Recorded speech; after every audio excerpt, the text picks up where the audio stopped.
Olá, meu amigo, minha amiga, tudo bem com você? Seja bem-vindo ao programa Teólogos.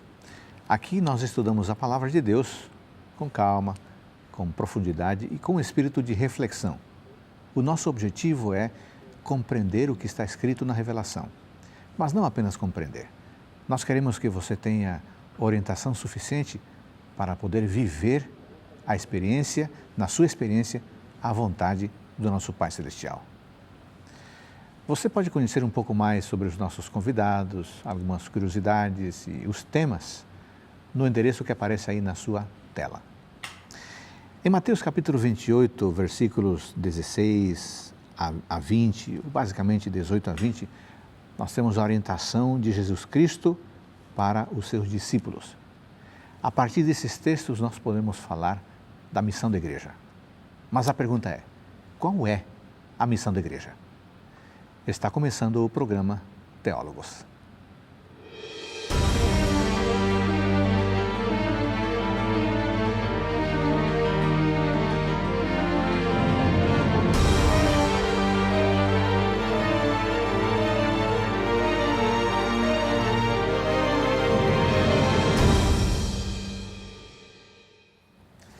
No programa desta semana, vamos estudar com calma o texto de São Mateus, capítulo 28, versículos 16 a 20. Aqui está delineada a missão da igreja e vamos entender qual é a missão da igreja e quais as implicações para aqueles que são parte da igreja, que são as pessoas, você e eu. E para aprofundar esse tema, temos dois convidados, o pastor Fabiano Mendes e o pastor Márcio Santos. Ô Fabiano, você trabalha no IAP, é professor de teologia. Como professor de teologia, você prepara os futuros pastores da Igreja Adventista. Você tem em mente alguma literatura, algum livro? É possível que a pessoa que nos acompanha aí, ela não vai estudar teologia no seminário, mas a pessoa tem interesse em estudar teologia. Que livro você recomendaria para essa pessoa começar seu estudo teológico? A contemporaneidade tem trazido novas perguntas à fé cristã, temas que desafiam as pessoas, e tem um livro muito interessante, Lógicas da Fé. Os dois organizadores, editores do livro, Humberto Haas e Nancy Weimeister, eles vão tratar desses temas à luz do texto bíblico. Como é que a gente pode articular a fé cristã à luz dos novos desafios? Então, para quem tem interesse, uma mensagem cristã relevante, como é que a gente responde aos desafios do hoje, eu recomendaria esse livro. Dá uma boa base introdutória aí para você começar a buscar respostas na Palavra de Deus sobre as situações da vida hoje. Márcio, o que você recomenda para a pessoa que tem interesse em fazer por conta um estudo teológico, ou ser introduzida ao estudo teológico? Obrigado por estar aqui mais uma vez. Uma alegria. Para as pessoas que têm interesse em aprofundar um pouco mais, consolidar o conhecimento teológico, o que nós sempre usamos como ponto de partida daquilo que nós já conhecemos, né, da teologia adventista, é o Tratado de Teologia, né, publicado pela CPB, editado pelo Dedren. É um material muito bom. E se alguém quiser expandir um pouco mais a questão de como estudar a Bíblia, né? Compreendendo as Escrituras, no finalzinho ali tem um apêndice, ali tem um roteiro de como você faz para interpretar um texto, né? Como você faz para fazer a conciliação com outras passagens. É um livro muito bom também, Compreendendo as Escrituras, do Richard Rice. Muito bem. Então nós temos Lógica da Fé, nós temos Tratados de Teologia Adventista e temos o Compreendendo as Escrituras. Amigos, essas são ferramentas importantes para você fazer o seu estudo teológico aí no conforto, na comodidade do seu lar. Muito bem, o nosso texto para análise hoje é Mateus 28, 16 a 20. Não vamos ler, vamos privilegiar aqui a partir do versículo 18. Eu queria que você tomasse a sua Bíblia, ok? E que, na medida do possível, você até sublinhasse esse texto, que é texto fundamental. Mateus 28, 18 a 20. Jesus, aproximando-se, falou-lhes dizendo: toda autoridade me foi dada no céu e na terra. Ide, portanto, fazei discípulos de todas as nações, batizando-os em nome do Pai e do Filho e do Espírito Santo, e ensinando-os a guardar todas as coisas que vos tenho ordenado.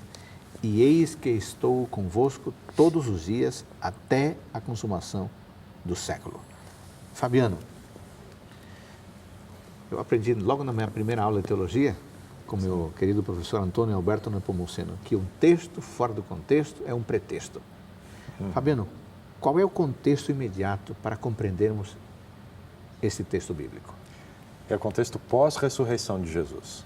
Quando a gente olha o ministério de Jesus, Jesus atuou como um rabi, né? Ele foi formando discípulos, ele tinha um projeto futuro para esses 12, que nós conhecemos como os 12 apóstolos. E aqui, depois da ressurreição, ele ainda tem um tempo antes da sua ascensão aos céus, e ele aproveita esse tempo da ressurreição para fortalecer a fé dos discípulos, e é um momento em que ele vai prepará-los para a tarefa que ele vai delegar a eles, e que vai ser o objeto de estudo desse nosso texto aqui, né? É interessante, lá na primeira carta de Paulo aos Coríntios, capítulo 15, Paulo apresenta uma agenda desses encontros de Jesus depois da sua ressurreição. Sim.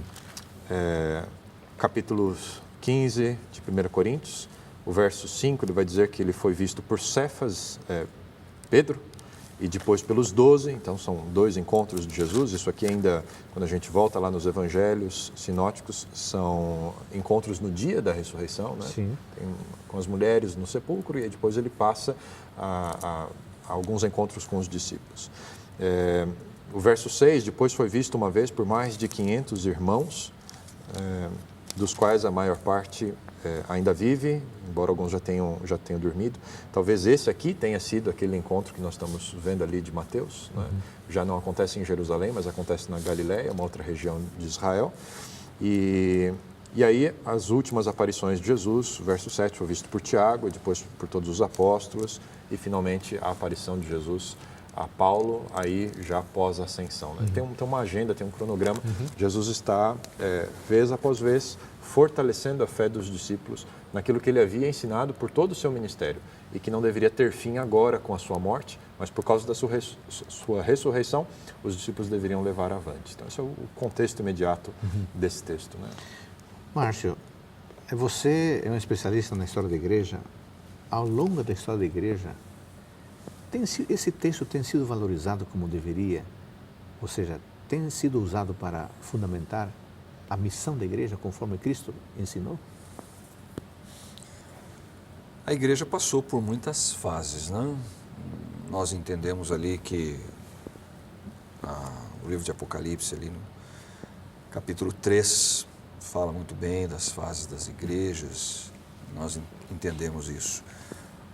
A igreja primitiva, ela era atuante nisso aqui, ela levava isso aqui a cabo, essa fé, a fé genuína, de ir, de dar a vida, de buscar o perdido, de anunciar Jesus Cristo.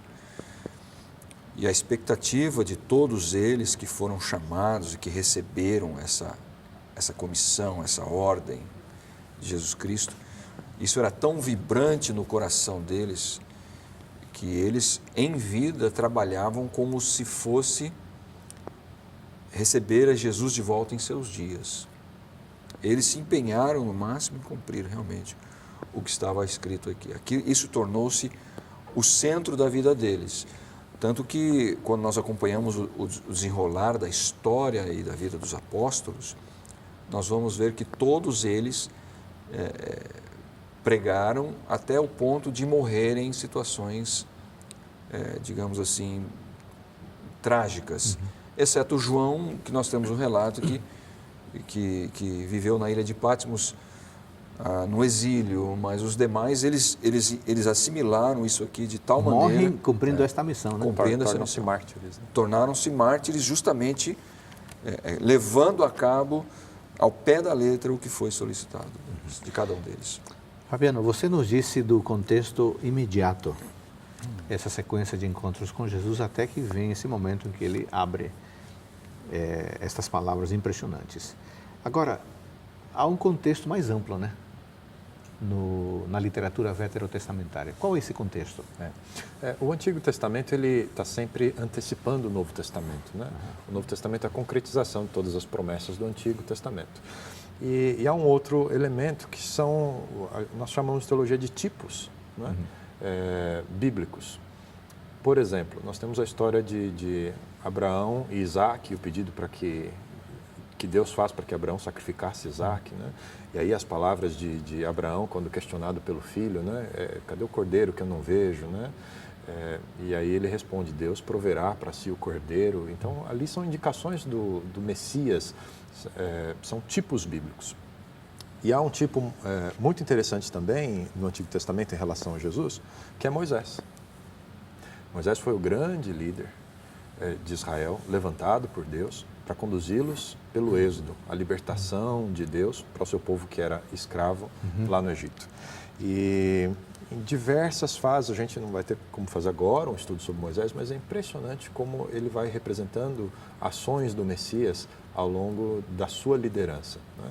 Tanto que quando vão olhar para o futuro de Israel, eles vão dizer, olha, um dia Deus vai levantar um outro Moisés, o grande profeta, né? Que vai ser tão poderoso quanto foi Moisés, e vocês devem reconhecê-lo, né? Moisés era esse tipo de Jesus Cristo. E ele está seguindo 2 episódios da vida de Moisés. Um é quando Moisés observa que o trabalho é muito grande para liderar o povo. Ele recebe um conselho de Jetro, o sogro. Você precisa estabelecer ali grupos de 50, de 100 homens, né? Subdividir o trabalho, você precisa pôr gente sobre essas pessoas para dar conta do trabalho, para multiplicarem a sua ação. E principalmente depois na sucessão de Moisés, quando ele vai terminando a sua fase de liderança, quase 40 anos como líder, né? A travessia do deserto toda, Josué havia sido preparado por Moisés para ser um líder, ele é escolhido por Deus, ele acaba sendo o sucessor de Moisés. Então, essa escola bíblica, né, de passar para frente o bastão. Moisés faz isso com Josué, Elias faz isso com Eliseu, né? Então, nós encontramos esse modelo funcionando no Antigo Testamento e Jesus está aplicando isso com os seus discípulos, né, para que aquilo que ele iniciou, o ministério dele, isso continue seguindo à frente. E foi um plano bem sucedido, porque nós temos hoje a mensagem de Jesus, e se não fosse esse plano, né, de geração em geração, esse bastão fosse passado adiante, como a fé em Jesus teria chegado aos nossos dias. Quer dizer, você está sugerindo que este momento aqui foi o cumprimento de algo que já vinha sendo trabalhado ao longo do tempo e que as pessoas envolvidas tinham consciência disso que estava acontecendo? Elas conseguiam ver nisso aqui a raiz do Antigo Testamento? Os demais rabinos já faziam isso, os discípulos defendiam as ideias daqueles rabinos, isso estava muito entranhado na cultura e na vivência. Eu fico imaginando quando os primeiros discípulos são chamados, não eram pessoas que normalmente eram chamadas, né? Quem tinha mais dinheiro é que ia estudar aos pés de um rabino e tal, ia seguir os ensinos, né? A escola de interpretação bíblica, né? Nos dias de Jesus aí, antecederam ali Hilel e Shammai, eram 2 grandes rabinos, né? Como interpretar a religião. E agora Jesus, um mestre, ele chama gente simples. Eu imagino a alegria, o orgulho dos pais, da família e dos próprios discípulos em terem sido escolhidos por Jesus. Eles sabem que daquele momento em diante a vida deles vai ser diferente. É um chamado ali da parte de Jesus.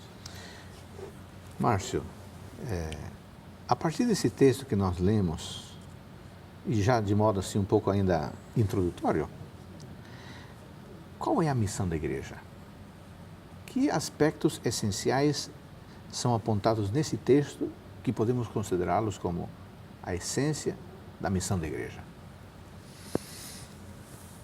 Quando nós olhamos para o texto aqui e vemos a centralidade do texto, nós notamos que Jesus chama para si 2 aspectos, ele leva a centralidade de Cristo no texto. Isso me chama a atenção. A primeira parte é quando Jesus é adorado, né? No verso 17, alguns duvidaram, mas eles adoraram a Jesus. Obviamente, A centralidade de Jesus ali, a adoração reconhece, é o reconhecimento de que Jesus é Deus. Então, tudo aquilo que se espera de Deus, tudo aquilo que se falou de Deus lá no Antigo Testamento, tudo aquilo que eles conheciam de Deus, o fato deles adorarem a Deus, adorarem a Cristo, estava dando a Cristo o reconhecimento divino. Isso torna-se um elemento central. O outro aspecto é a própria declaração de Cristo. Quando ele diz assim, toda autoridade foi dada a mim nos céus e na terra. Ele legitima o que os apóstolos fizeram. Exatamente. Quer dizer que aqui o que vai se seguir daqui adiante, o que ele vai falar aqui, eles já entenderam e ele está afirmando. Ou seja, aqui é uma afirmação que a missão aqui não é sobre eles, mas é sobre Cristo. A autoridade, o trabalho que vai ser feito adiante, não é de natureza pessoal dos discípulos, mas de uma natureza de caráter revelador de Cristo Jesus. E as tarefas que serão dadas, elas são dadas basicamente esmiuçando aquilo que Cristo fez com eles. É como se Cristo estivesse duplicando neles, baseado na sua autoridade de Deus e de mestre, aquilo que foi feito. O que foi feito? O que Jesus fez com aqueles homens? Discípulos. Batizados. Ensinados. Ou seja, essas pessoas, elas foram transformadas a tal ponto que alguns eram irreconhecíveis, né? Olha, mas esse não era aquele que está... Não pode ser, ele é pescador. Como é que ele está falando com autoridade? Então, esse mesmo ministério de Cristo com aqueles 12, em pegar aqueles homens e ensiná-los, e aqui isso aqui nós podemos expandir tremendamente, porque um dos aspectos centrais da autoridade cristã, você vai ver que passa pela educação, né? Nós podemos expandir isso num outro momento, passa pela educação, mas principalmente a transformação. O que você vai levar para as pessoas é a transformação que você recebeu de Cristo.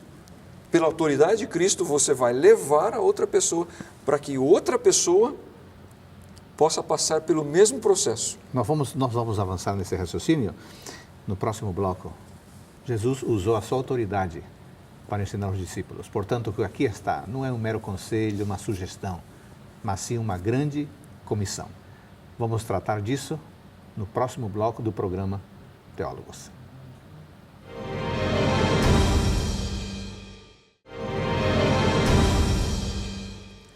No programa de hoje estamos estudando o texto de Mateus, capítulo 28, versículos 16 a 20. Estamos analisando aqui a missão da igreja à luz das informações que aparecem neste relato. Ô Fabiano, é muito claro o que Jesus disse: ide, fazer discípulos, batizando-os, ensinando-os. Podemos dizer que aqui estão os elementos da missão da igreja? Temos os elementos centrais. Quando a gente vai observar o texto bíblico, você vai ter vislumbres e outros componentes, mas esse é o texto central para organizar a missão da igreja.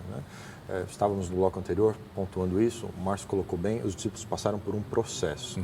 E aqui nós encontramos qual é o objetivo final desse processo. Em português, na maior parte das traduções, nós encontramos dois verbos no imperativo, o ide e o fazei.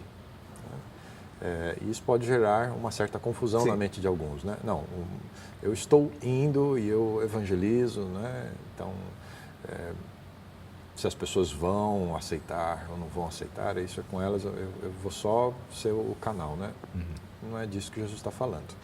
O texto grego, ele traz o verbo A expressão discípulos, ele traz num verbo, né, conjugado, matetes. Esse está no imperativo, façam discípulos, é a melhor tradução em português, né? Ou discipulai seria a tradução. E estes outros verbos que você mencionou, o ensinar, o batizar, o ir, né, eles estão no gerúndio. Então, como é que eu faço discípulos? Eu faço discípulo indo, ensinando, batizando, né, são os verbos de suporte da missão central, que é fazer discípulos. Né? Então, essa deve ser a perspectiva da igreja. Não é simplesmente, olha, agora a responsabilidade é sua, já falei. Não.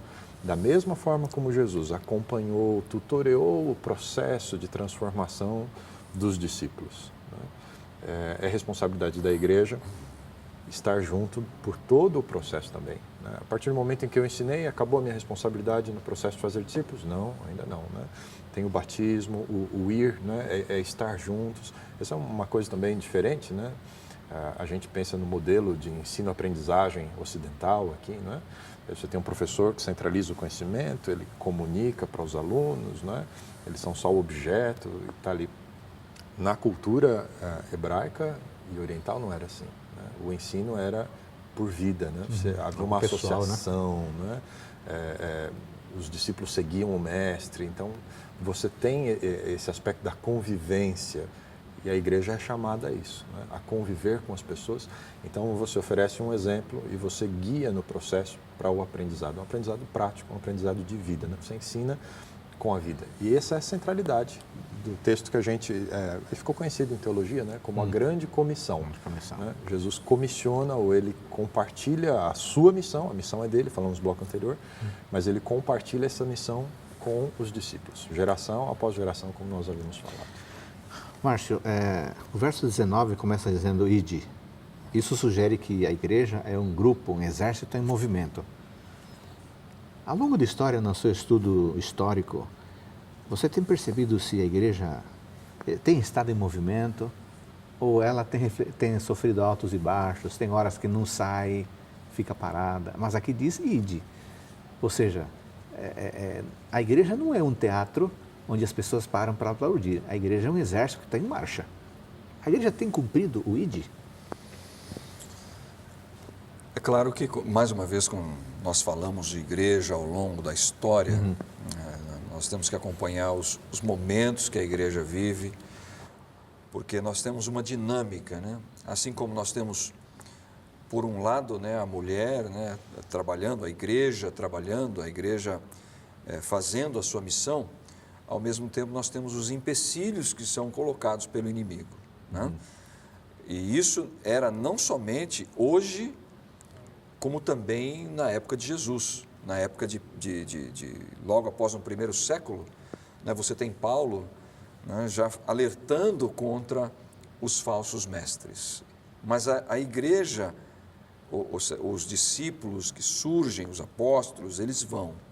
E a despeito de qualquer ação conjugada que nós esperemos da igreja, eu creio que esse texto aqui, ele se aplica individualmente, porque dentro de um contexto eclesiástico, você é a igreja. Porque muitas vezes nós colocamos a responsabilidade no coletivo. Na instituição. Na instituição, talvez no representante da instituição. Olha, isso aqui é função do apóstolo, isso aqui é função do pastor, isso aqui é função... E muitas vezes deixamos o aspecto pessoal disso. Então, aqui, olhando pelo lado pessoal, ele diz assim, olha, o cristão, a pessoa, ele está sempre indo. Você está sempre fazendo alguma coisa.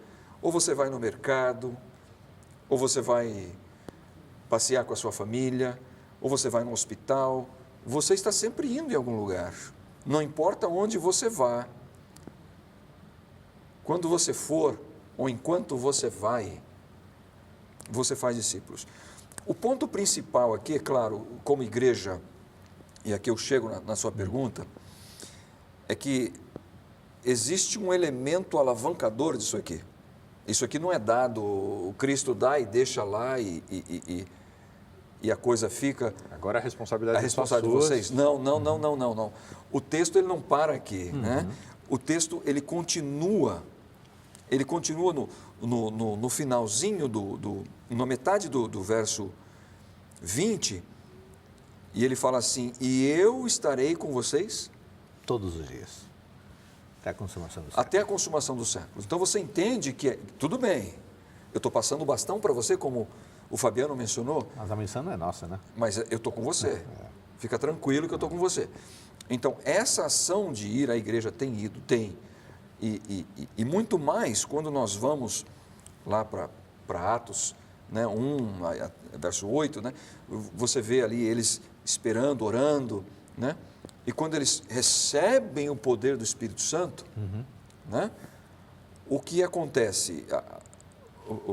Muitas vezes esse contexto aqui, ele é tirado, ele é explodido, aqui ele é tirado um pouco, ele é enfatizado, esse id, ele é enfatizado, e isso é uma interpretação minha, muito mais pela ação do Espírito Santo. Porque a ação do Espírito Santo, no crente, quando ele recebe isso aqui, causa uma inquietude tão grande, tão grande, tão grande, que ele não consegue ficar parado. E ele vai, como alguns escritores dizem, ele vai pelas ruas, pelas avenidas e pelas vielas, e ele não se contém no ir. E o ir torna-se o elemento de ação que ele pode fazer. E por isso, muitas vezes, nós podemos dizer que há um movimento. Sim, o movimento há pelo impulso dado do Espírito Santo. E muitas vezes nós damos o aspecto no id, né? Mais do que no discípulos, mas é que a ação do Espírito Santo, ele causa uma reação imediata, que é você realmente dar a sua primeira resposta, que é dizer, eu vou. Fabiano, a ordem é ide, fazer discípulos, e o campo é o mundo.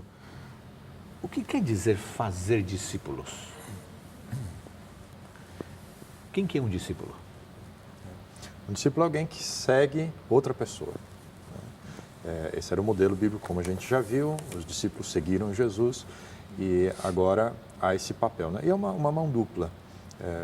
O Márcio estava pontuando aí, né, que nós não fazemos sozinhos, né? O Espírito Santo está com a gente, tem aquele texto paralelo de Atos, capítulo 1, né, verso 8, é o último dos últimos discursos de Jesus antes da ascensão. Vocês vão receber o Espírito Santo e aí vocês vão ser minhas testemunhas. Então, olha, essa aqui é uma coisa bacana, o que é fazer discípulo, né? Bom, não é um discípulo meu agora, então eu sou discípulo e agora eu faço discípulos meus. Não, o discípulo, esses primeiros discípulos que vão fazer novos discípulos, eles testemunham de Jesus. Né? Então, esse discípulo que está discipulando outra pessoa, ele é uma testemunha de Jesus Cristo, pelo poder do Espírito Santo. Então, nós temos um modelo, que é Jesus. Então, o fazer discípulos, né, a gente tem um exemplo bem em Paulo. Paulo diz, sejam meus imitadores, como eu sou imitador de Jesus Cristo. Então, em cada geração, a presença da igreja, né, dos atuais discípulos de Jesus, é testemunhar dele e ajudar outras pessoas a também se tornarem discípulos de Jesus. Às vezes a gente busca essa centralidade do ser humano, né? Paulo já lidava com esse texto bíblico, né? Uns dizem que é de Paulo, de Apolo e tal. Não, nós somos discípulos de Jesus Cristo. Não é o líder. Às vezes um líder é extremamente carismático, né? E as pessoas seguem aquele líder e vão naquela determinada igreja por causa daquele pastor, ou daquele apóstolo, ou daquele padre, né? E nenhum discípulo pode roubar o lugar do mestre, porque a comissão que nós recebemos foi para fazer discípulos para ele. Então, o ensino, que é outra das características que a gente tem aqui, é que vai fazer a diferenciação. Ensinar o quê? Eu acho que isso vai fazer toda a diferença. Muito bem. Bom, eu acho que você poderia anotar aqui ali na sua agenda, no seu livro, no seu smartphone, essa necessidade do fazer discípulo. Olha, se você se considera um seguidor de Cristo, você também tem que se aplicar na missão. Você também é um formador de discípulos. E como já vimos aqui, discípulo é alguém que segue a Jesus, alguém que aprende com Jesus e alguém que se compromete com Jesus. Márcio, ide, movimento, marcha, fazer discípulos. Como parte do fazer discípulos, o texto indica duas coisas: batizar e ensinar. Quer dizer que batizar é algo necessário como parte do processo discipulado? Eu creio que usando uma expressão comum, o batismo, o batizar é a cereja do bolo. Né? É onde todas as evidências são dadas para quem quiser ver. Né? Quando você passa por um processo de transformação, quando você passa por um processo de discipulado, você tem evidências internas, você tem evidências externas. Sim. Mas existe uma cerimônia de comprometimento, que é o batismo. Não adianta nada você estar namorando com uma pessoa se você não casar com ela. Você gosta, você ama, mas você não se compromete, você não faz parte, você não é parte daquele grupo efetivamente, de maneira pública. Então, o batismo aqui, dentro desse contexto, quer dizer o seguinte: quando eles entenderem, quando a pessoa com quem você está ensinando, está trabalhando, quando ele entender, ele vai fazer parte desse grupo. E essa celebração, essa festa chama-se batismo, que é, digamos assim, o momento, um dos momentos mais esperados, né? Que é a rendição pública da pessoa, não à igreja, mas ela está declarando que aceitou a Cristo. Ela está dizendo, eu sou um cristão, eu aceitei esses ensinamentos. Porque aqui está dizendo, olha, no verso 20, ensinando-as a observar todas essas coisas. Então você não está ensinando qualquer coisa, você não está inventando ensinamento, você não está trazendo novidades. É o que eu vos tenho mandado, né? Os mandamentos exatamente. de Jesus. Não é aquilo que você quer ensinar, você vai ensinar todas as coisas que eu tenho dado a vocês. São essas coisas, quer dizer, essa transferência de comportamento, essa transferência de comprometimento, essa transferência, ela passa por um processo, que é o processo do conhecimento, que nós temos aí vários estágios, depois nós podemos expandir, mas ela culmina com o batismo. Muito bem. Meu amigo, minha amiga, você que nos acompanha, você é um seguidor de Cristo? Você se considera um discípulo de Cristo? Você é batizado? Você é batizada? Se você não é batizado, então você não pode se considerar um discípulo de Cristo, porque o discípulo precisa passar pelo processo do batismo. Fabiano, ok, a igreja está em movimento, a igreja faz discípulos e, como parte disso, a igreja batiza.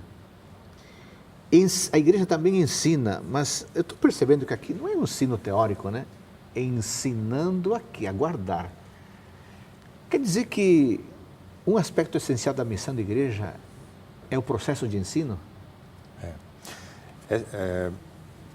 Esse é um cuidado que a gente toma, né, em eclesiologia. Eclesiologia é a área da teologia que sistematiza o que o texto bíblico fala a respeito da igreja, o que é a igreja.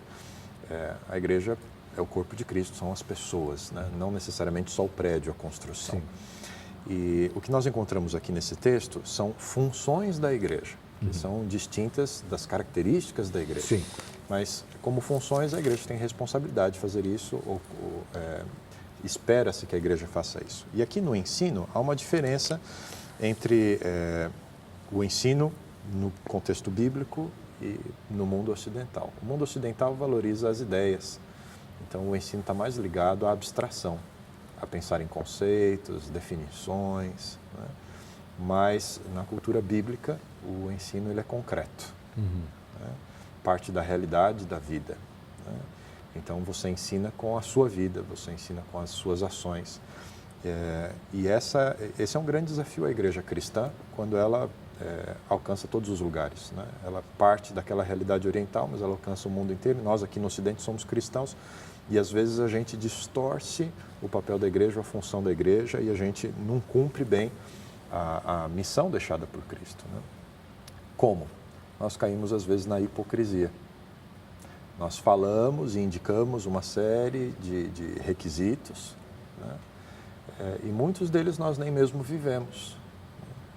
Então, a forma mais impactante do ensino no processo de fazer discípulos é ser um discípulo, é viver aquilo que o Mestre me ordenou. E antes eu vivo, para depois ter condição de ensinar. E eu ensino não só por palavras, mas ensino pela ação. Isso é uma característica muito importante do discipulado, né? Por isso o ID, por isso o ensinar nessa perspectiva, né, que a gente ensina com a vida. A revelação é fundamental, né? O que eu vivo por causa do que está aqui. Sim. Né? Aqui é o registro daquilo que Deus espera de mim, do que recebi de ensinamentos de Cristo. Mas eu preciso fazer com que essa palavra seja encarnada em mim também, né, para poder oferecer esse modelo às pessoas com quem eu convivo. Senão, como é que eu vou ensinar a guardar, né? Se eu mesmo não tenho guardado. Não sei. Amigos, algumas coisas podemos pontuar aqui nesse nosso bloco, onde estamos falando da missão da igreja em Mateus 28, 16 a 20. A igreja está em movimento, a igreja deve fazer discípulos. Como parte disso, a igreja precisa batizar, a igreja precisa ensinar. Como o Fabiano lembrou, essas não são características da igreja, são funções da igreja. Mas nós precisamos avançar um pouco mais no sentido do ensino, de guardar todas as coisas que Jesus ordenou. O que ele ordenou? Porque o que ele ordenou é parte essencial daquilo que é a igreja. Então, nós vamos abordar esse assunto no próximo bloco e já voltamos em seguida.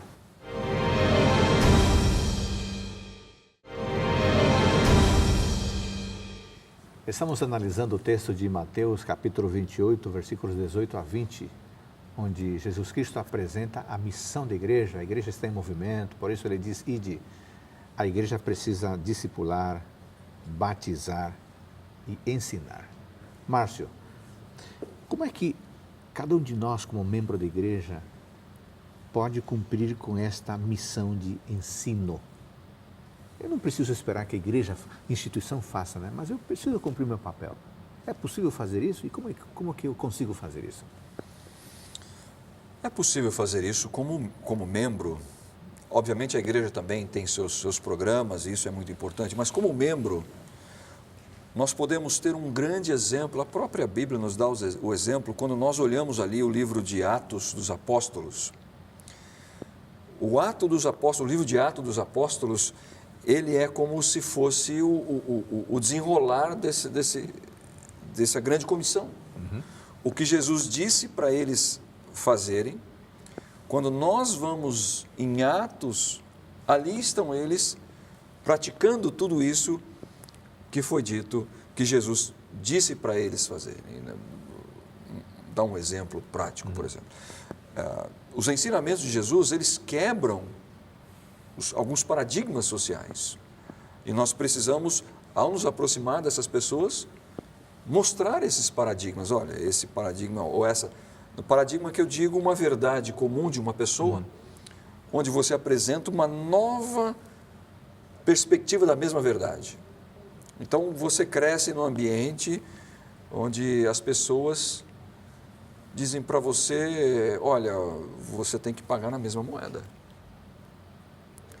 E quando você entra em contato com essa pessoa, você começa a mostrar para ela, olha, você tem que pagar na mesma moeda, mas Cristo ele falou diferente, né?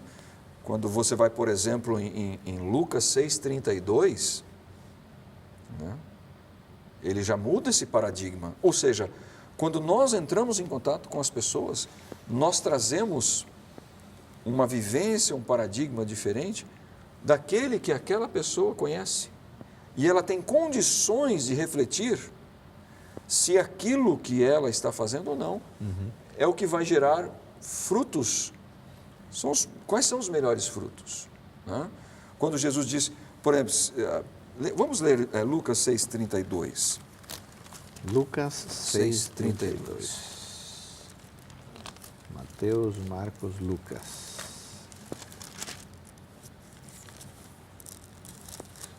Sim. Se amais os que vos amam, qual é a vossa recompensa?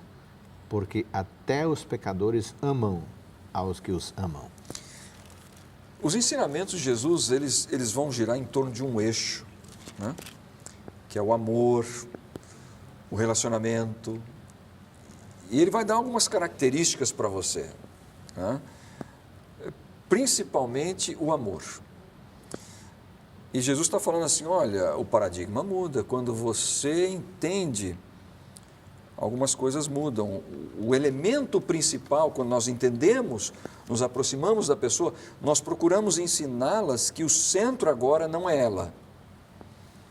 O centro agora é Cristo. E muitas vezes Cristo, ele coloca o outro no meio, ele tira o eu do meio e coloca o outro. Sim. Olha, se você faz isso aqui, você não está fazendo nada demais. E muitas vezes nós, em nossa convivência, encontramos pessoas que vivem num paradigma diferenciado. Não só na questão do amor, do relacionamento, mas também na questão do trato comercial, no trato financeiro. Então, quando nós temos a oportunidade, nós sempre trazemos um paradigma diferenciado, esses paradigmas trazidos por Jesus, para que essa pessoa possa tomar consciência que existe uma outra forma de se fazer, a qual conduz a um resultado muito maior, que nós sabemos quais são os resultados, que são aquilo que o Espírito nos traz, né? Que é paz, longanimidade, tudo isso aí. Então, a pessoa vai percebendo, ela vai experimentando devagarzinho, e esse é o processo da educação. Então, você está dizendo que o ensino que nós vamos aplicar a alguém, como parte da missão, implica uma mudança de vida, um estilo de vida, cosmovisão, outro sentido da vida, né? Ô Fabiano, quando Jesus diz ensinando-os a guardar, ele está falando dos aspectos práticos da vida, não é isso? Sim, sim.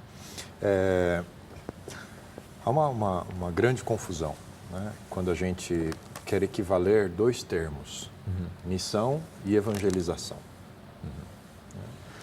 Porque a evangelização é só um aspecto da missão. Sim. Né?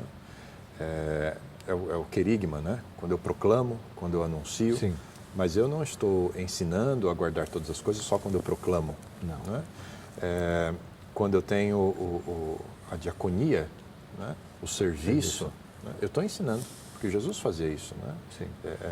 Ele veio para servir e ele nos deixou o exemplo de servir. Se eu lavei os pés de vocês, vocês vão lavar os pés uns dos outros. Né? O servo não é maior do que o seu senhor, então se eu servir, vocês vão servir também. E tem o aspecto prático aí do ensino propriamente dito, né? De você dar as diretrizes, ir para o texto bíblico, isso também faz parte. Então a missão da igreja é uma missão completa, mas ela precisa estar sempre de uma forma dinâmica. Tem um texto que eu acho bem interessante, de Mateus capítulo 25. Sim. A gente encontra aqui Jesus também tentando fazer com que as pessoas entendam qual o ponto, onde ele quer chegar com seus ensinos, com seu processo de discipulado. Né? E ele vai mostrar, então, capítulo 25, verso 34, a cena final, né, da intervenção última de Deus na terra. E aí, na volta de Jesus, né, o rei vai dizer naquele dia aos que estiverem à sua direita: venham benditos de meu Pai, possuam por herança o reino que está preparado a vocês desde a fundação do mundo. E ele vai chegar nesse ponto aqui: tive fome, me deste de comer, tive sede, me deste de beber, era forasteiro e me hospedastes, estava nu, me vestistes, estive enfermo, me visitastes, preso e fostes ver-me. Né? E aí as pessoas vão perguntar, os justos, né? Senhor, quando é que te vimos em todas essas situações? Né? Com fome, né? Com sede. E aí ele vai responder no verso 40. Em verdade vos digo que quando o fizeste a um destes meus pequeninos irmãos, a mim o fizeste. A igreja está no mundo e ela faz discípulos, ou ela conquista o coração das pessoas para o discipulado cristão, né, através do seu serviço, junto com a proclamação. Então você serve, você desperta, você abre o coração. Né? Muitas vezes a gente quer dar o pão espiritual direto para a pessoa, né, que é uma figura de linguagem para o texto bíblico, né, para a mensagem da Bíblia, quando ela está com a barriga vazia. Então a gente primeiro dá o pão material. A gente ministra a necessidade. E aí depois a gente tem a oportunidade de dizer por que fizemos isso. Porque é o mandato do rei, né, a quem nós seguimos. E a pessoa é convidada a se juntar. Né? Você foi saciado, vamos saciar quem precisa ser saciado.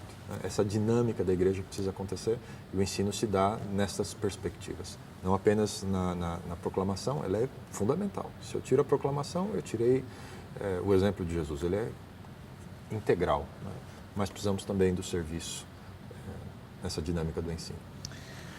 Márcio, nós estamos falando aqui da importância do papel nosso como igreja, né? Temos que estar em movimento, temos que fazer discípulos. Antes de fazer discípulos, obviamente aqui está implícita a ideia de que eles eram discípulos. Eu não posso fazer discípulo se eu mesmo não sou discípulo. Como é que uma pessoa sabe que é discípulo e que está pronto para discipular outros?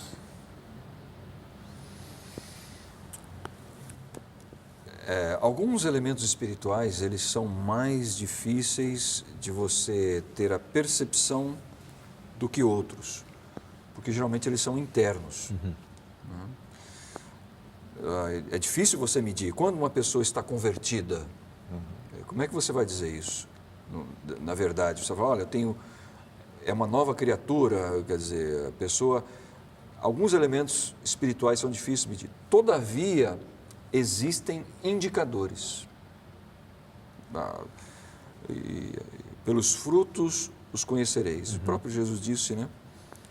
Você não pode colher figo de um espinheiro. Sim. Então, existem alguns indicadores de que a pessoa ela é um discípulo de Cristo, né? E aqui algo muito importante, né? Quando uma pessoa ela pode ser considerada um discípulo de Cristo, quando começa essa caminhada, ela começa a partir do momento em que ela aceita os ensinamentos de Jesus, né? Ela muda de paradigma, né? Ela tinha os seus próprios, agora os conselhos de Cristo tomam lugar. E aqui existe algo muito interessante. O objetivo maior de um seguidor de Cristo, ele tem um anseio muito grande, que é duplicar as ações e os ensinamentos do seu mestre. Então você vê, por exemplo, Paulo querendo duplicar aquilo que ele via em Cristo, Pedro querendo duplicar aquilo que ele via em Cristo. Todos buscavam duplicar aquilo que ele via em Cristo. Sim. E o que Cristo fez? Então aí nós recorremos àquele aspecto do testemunho, que o testemunho não era pessoal deles, né? O testemunho era buscar viver conforme aquilo que Cristo havia ensinado. Então, quando nós vamos, por exemplo, em Atos 2:42,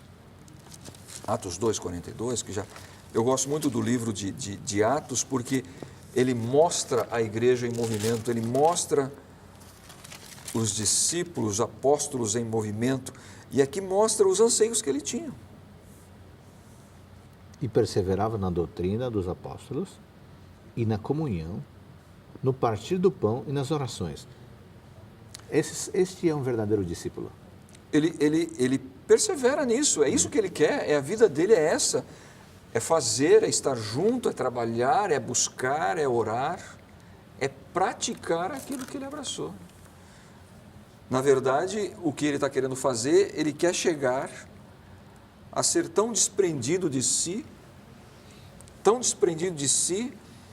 a ponto de dizer, como Paulo disse, olha, não vivo mais eu, as minhas opiniões, os meus anseios, os meus desejos, isso aí eu coloquei de lado até o ponto em que não vivo mais eu. Agora não é mais o Márcio, não é mais o Fabiano, não é mais o Adolfo. Agora é Cristo que vive em nós, vive em mim, vive em você, vive em nós. Não é mais eu que quero, não sou mais eu que faço, mas eu sou um discípulo de Cristo, é Cristo. Por mim, o eu está crucificado.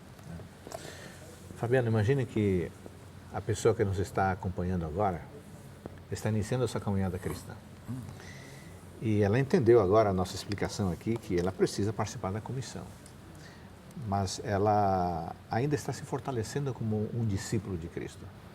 O que podemos dizer a essa pessoa para que vá nessa caminhada de discípulo a finalmente um discipulador? Porque fazer discípulos é ser um discipulador. Qual o processo que a gente deveria seguir para nos tornarmos de discípulo em discipuladores? Essa é uma coisa muito importante. Às vezes a gente quer tomar o discípulo e dizer, não, só quando eu já reproduzi perfeitamente Jesus, então agora eu sou um discípulo em condições de discipular. É interessante porque desde quando você vê o chamado de Jesus para Pedro, até depois do processo de maturidade de Pedro, de ser restabelecido pós a traição, né? Ali é um processo grande e ainda alguma coisa vai acontecer no livro de Atos, a gente vai vendo os desdobramentos e Pedro continua crescendo. Esse Pedro que está começando a caminhada de discípulo e esse Pedro que já está lá na frente da caminhada de discípulo, em todo o período ele é chamado de discípulo. Né? Então, eu já devo fazer discípulos enquanto estou na caminhada. Às vezes a gente quer pôr esse ponto, né? Agora eu não sou mais discípulo, eu já peguei o meu diploma, acabou a minha fase de discipulado, agora eu só discipulo. Não, isso é uma coisa que vai ser permanente, as duas coisas vão acontecer em paralelo. Quem está discipulando hoje, cumprindo a ordem de Jesus, ainda está aprendendo de Jesus todo o tempo. Eu gosto muito da dinâmica daquela multiplicação dos pães, né? Jesus, tudo ele aproveitava para o ensino, né? Tinha que matar a fome do povo que passou todo dia ali, ouvindo as palavras, mas ele estabelece uma dinâmica, né? Trazem os pães e os peixes, ele multiplica, ele entrega para os discípulos. Agora vocês vão lá e alimentem a multidão. Eles iam com o cesto, dividiam os pães e os peixes, o cesto esvaziava, era uma multidão muito grande. Eles eram obrigados a voltar para Jesus e receber da mão do mestre mais pão e mais peixe. Então essa dinâmica de ir e voltar. Adolfo, ninguém oferece o que não tem. Se você está ouvindo a gente em casa, você precisa estar disposto a ir ao mestre e a fazer o caminho às pessoas. A Jesus, às pessoas. A Jesus, às pessoas. E essa dinâmica vai para sempre. E quando você se sentir indigno, Pedro se sentiu indigno algumas vezes, tem um conselho de Paulo, esquecendo as coisas que para trás ficam, prossiga o rumo ao alvo. Então, renove a sua experiência com Jesus Cristo e decida-se, Senhor, estou me entregando mais uma vez em Tuas mãos, usa-me para abençoar outras pessoas e me ajuda a crescer, transforma a minha vida. Então, essa dinâmica é uma dinâmica permanente na experiência do discípulo. Eu faço novos discípulos e eu estou cuidando da minha própria vida de discípulo ao mesmo tempo. No final das contas, não há discipulador que não seja discípulo, né? Exatamente. Ô, Márcio, quer dizer que quando a igreja está em movimento, quando a igreja discipula, batiza e ensina, ela está cumprindo a missão. Onde que entra aqui a atuação do Espírito Santo? Porque nós falamos em outra ocasião que é o Espírito Santo que capacita, que nos habilita. O Espírito Santo é fundamental nesse processo do discípulo discipulado, não é? O Espírito Santo? Sim. Ele é essencial porque quando nós olhamos a própria ação dos apóstolos, ela só foi complementada, ela só foi, o potencial só foi alcançado quando eles estavam, digamos assim, plenos do Espírito Santo, receberam o Espírito Santo. Quando nós lemos o livro de Atos, mais uma vez, nós vamos ver que quando o Espírito Santo chegou a cada um deles, eles estavam de comum acordo, eles tinham o mesmo desejo e ali eles podiam caminhar com eficiência. Muito bem. Porque uma coisa é você querer fazer aquilo que é para você e outra coisa é você fazer aquilo que é para outra pessoa. Ou seja, quando você faz uma obra que é sua, você sabe onde você quer chegar. Mas quando você faz a obra de Deus, você precisa saber onde Deus quer chegar. Então não é simplesmente fazer por fazer, mas é fazer mediante a orientação do Espírito Santo. E quando nós Muito bem. Quer dizer que não há discipulado sem a atuação do Espírito Santo. Não há. Não há. Não há. Amigo, amiga, você se considera um discípulo? Você está cumprindo a sua missão de discipular? Que Deus abençoe você para que você, juntamente com a sua igreja, cumpram a missão que Cristo nos deixou. Um grande abraço e até o nosso próximo encontro no programa Teólogos.